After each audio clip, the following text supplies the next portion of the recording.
이 다음은 목포방송국 연결합니다. 김혜은 앵커, 준비한 소식 전해주시죠. LNG 운반선의 핵심 기술인 극저온 단열 시스템은 프랑스의 GTT사가 세계 시장을 독점하고 있습니다. 막대한 외화 유출을 막고 세계 시장 경쟁력을 갖추기 위해 우리 정부가 LNG 화물창 국산화를 추진 중인데 개발된 국산 기술을 검증할 수 있는 실증센터가 전남에 문을 열었습니다. 허재희 기자의 보도입니다. 영하 163도의 극저온을 견디는 스테인리스 강판이 부착돼 있습니다. 바로 액화 천연가스, LNG를 싣는 화물창 내부입니다. 극저온에서 액체 상태로 변한 LNG를 안전하게 운송할 수 있는 단열 시스템이 바로 LNG 화물창의 핵심 기술. 이 극저온 단열 시스템 기술의 국산화를 위해 산업통상자원부가 지난 2021년 252억 원을 지원해 실증센터를 건립했습니다. LNG 화물창 국내 기술 개발을 위해 지어진 실증센터입니다. 이곳에서 극저온 단열 시스템 개발을 위해 시험 인증 평가까지 전주기에 걸친 실증이 진행될 예정입니다.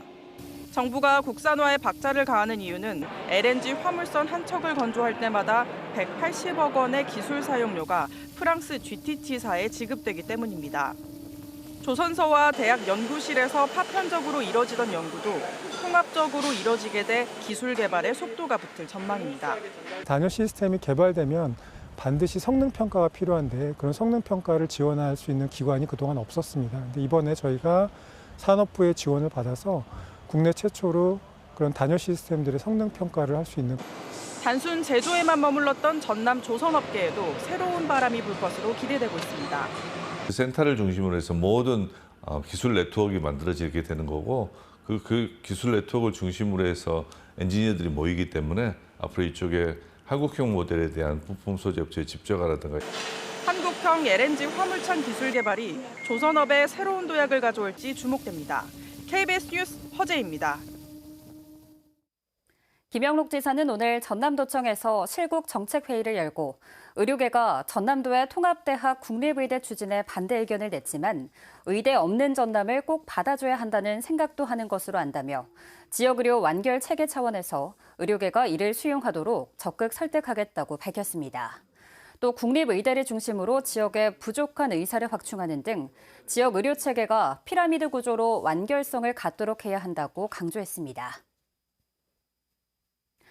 전라남도가 20개 사업에 1,333억 원을 투입해 사회 취약계층을 지원합니다.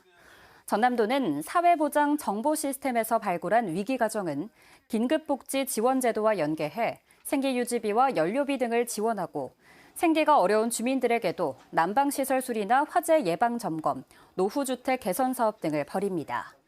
또 저소득 어르신들에게는 139개 경로식당에서 무료로 밥을 제공하고 등록장애인 6,500명에게는 방한용품을 지원할 예정입니다. 전라남도가 인공태양 연구시설 유치와 생태계 조성을 위한 착수보고회를 가졌습니다. 전남도는 대용량 에너지 수요 급증에 대비하기 위한 인공태양 에너지가 필요하다며 한국전력공사와 300여 개 에너지 기업이 입주한 나주시에 연구시설 유치를 위해서 노력하고 있다고 밝혔습니다. 전남도는 이를 위해 인공태양 산업 생태계 구축 타당성 조사를 실시하고 이를 토대로 498억 원을 들여 한국에너지공과대학교에 핵심 기술 연구에 필요한 초전도 도체 연구시설을 설치하겠다고 밝혔습니다. 지금까지 목포에서 전해드렸습니다.